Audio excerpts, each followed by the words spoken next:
वक्फ amendment act 2025 पर supreme court का आया अंतरिम आदेश। ये अंतरिम आदेश क्या है? क्या किसी को भी वक्फ प्रॉपर्टी को दान करने के लिए 5 ईयर मुस्लिम प्रैक्टिशनर पर्सन होना चाहिए। सुप्रीम कोर्ट में ये पिटीशन गया। पिटीशन जाने के बाद ये जो वक्फ अमेंडमेंट एक्ट 2025 था उसमें एक प्रावधान था कि कोई भी जो मुस्लिम वक्फ की प्रॉपर्टी को डोनेट करेगा वो 5 ईयर मुस्लिम प्रैक्टिशनर होना चाहिए।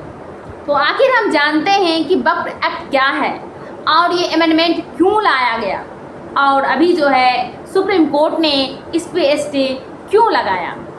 इस वीडियो को पूरा देखिए ताकि आप वक्फ एक्ट समझ पाएँ और लाइक कीजिए मेरे दोस्त, सब्सक्राइब करना मत भूलिए। जानते हैं कि वक्फ एक्ट क्या है। वक्फ एक्ट एक एक्ट है जो कि 1995 में बनाया गया था। यह एक इस्लामिक कानून की स्थापना करता है जो कि वक्फ मुस्लिम समुदाय में बहुत सारे ऐसे पर्सन थे जिन्होंने अल्लाह के नाम से बहुत सारी प्रॉपर्टी को दान किया था। अल्लाह के नाम से जो बहुत सारी प्रॉपर्टी दान किया था, किसी ने चल संपत्ति दान किया था, किसी ने अचल संपत्ति दान किया था। इट मीन्स किसी ने मूवेबल प्रॉपर्टी दान किया, किसी ने इमूवेबल प्रॉपर्टी दान किया, घर दान किया, ज़मीन दान किया, कोई और कुछ भी दान किया। तो 40 एकड़ की ज़मीन जो थी वक्फ बोर्ड के पास थी। तो वक्फ बोर्ड के पास थी 40 एकड़ की ज़मीन थी, तो उसका मैनेजमेंट किस तरीके से किया जाता था? उसका मैनेजमेंट जो था वो प्राइवेट अपने यूज के लिए किया जाने लगा। तो जब सरकार को ये लगा कि वक्फ बोर्ड की इतनी संपत्ति है, इतनी संपत्ति होने के बाद भी जब डिवोर्स होता है, जब परेशानी में आती है मुस्लिम महिलाएं, तो वक्फ बोर्ड के पास जाती हैं तो उनको राहत नहीं मिलती है। तो आखिर क्यों नहीं राहत मिलती है, इसको लेके सवाल उठा।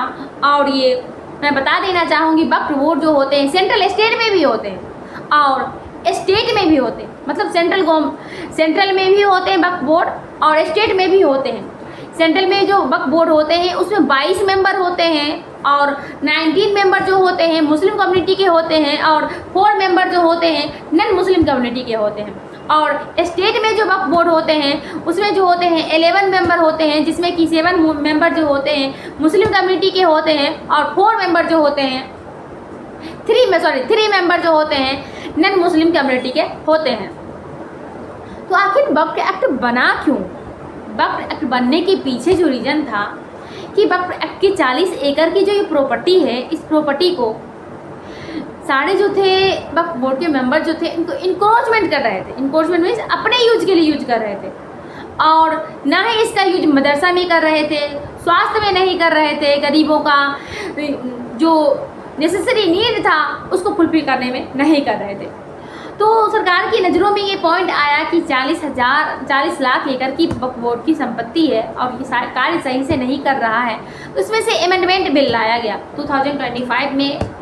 वक्फ अमेंडमेंट बिल लाया गया ताकि वक्फ की जो 40 लाख एकड़ की संपत्ति है उसको जो है गवर्नमेंट को शो किया जाए क्या क्या काम किया जा रहा है। जो ये एक्ट लाया गया इसका मेन ऑब्जेक्ट जो था इन कोर्ट्स में मिसयूज को रोकना और क्या था, ट्रांसपेरेंसी लाना कि क्या कार्य करते हैं ये वक्फ बोर्ड के मेंबर, कहाँ कहाँ यूज करते हैं वक्फ की जो प्रॉपर्टी है उसको क्या क्या यूज होता है, उसको सारा को पारदर्शिता लाना। और थर्ड जो था पावर और बैलेंस को बनाए रखना। वक्फ बोर्ड के मेंबर के पास जो पावर दिए गए उनको बैलेंस में रखना। ये नहीं कि कोई भी प्रॉपर्टी को मिसयूज कर रहे हैं, प्राइवेटी यूज कर रहे हैं, अपने बहुत अच्छे से रह रहे हैं और जो जिन्हें नेसेसरी यूज है, मदरसा ओपन करना है, हेल्थ हॉस्पिटल ओपन करना है, शिक्षा के लिए और कोई काम करना है, वो काम नहीं करना। इसकी एलिजिबिलिटी जो थी 5 ईयर मुस्लिम प्रैक्टिशनर होना। ये जो मुस्लिम 5 ईयर प्रैक्टिशनर होना जो ये वक्फ एक्ट 2035 में अमेंडमेंट में जो कहा गया था, इसी पे सुप्रीम कोर्ट ने स्टे लगाया। स्टे लगाने के पीछे रीजन जो था, बहुत सारे प्रैक्टिशनर का तर्क था कि ये जो 5 ईयर मुस्लिम प्रैक्टिशनर है ये आर्टिकल 25 का वायलेशन है। इट मीन्स इससे धर्म की स्वतंत्रता का वायलेशन किया गया है और संपत्ति से जुड़े अधिकार का भी वायलेशन किया गया। इन बातों को, इन ग्राउंड को देखते हुए सुप्रीम कोर्ट ने इंटरिम डिसीजन दिया, अंतरिम आदेश दिया कि 5 ईयर वक्फ बोर्ड का मेंबर बनने के लिए, वक्फ बोर्ड की संपत्ति को डोनेट करने के लिए ज़रूरी नहीं है कि 5 ईयर वो मुस्लिम पर्सन हो ही, वो 1 ईयर भी हो सकता है, 2 ईयर भी हो सकता है, ज़रूरी नहीं है कि 5 ईयर मेंबर हो ही।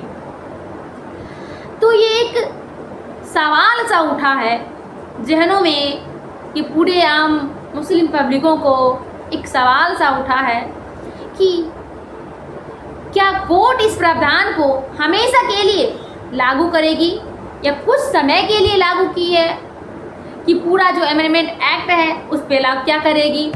तो देखिए, पूरा अमेंडमेंट एक्ट नहीं चेंज किया गया है, ओनली फॉर जो ये है 5 ईयर प्रैक्टिशनर की जो बात कही गई थी उसको स्टे किया गया है, और सारे एक्ट ये जो वक्फ कानून था वो पूरी एप्लीकेबल है, इसको बदला नहीं गया है। आपको क्या लगता है कि धर्म बदलते ही वक्फ बनाने का हक मिलना चाहिए या इंतज़ार सही है? इस कमेंट बॉक्स में ज़रूर कमेंट करिए मेरे दोस्तों, ताकि मैं जान सकूं कि आपका क्या और आगे किस चीज़ पे आप वीडियोस देखना चाहते हैं। ज़रूर कमेंट कीजिए, लाइक कीजिए, सब्सक्राइब कीजिए। Thank you for today. जानते रहिए देश और दुनिया की कानून को आसान भाषाओं में। जय हिंद ऑल ऑफ यू।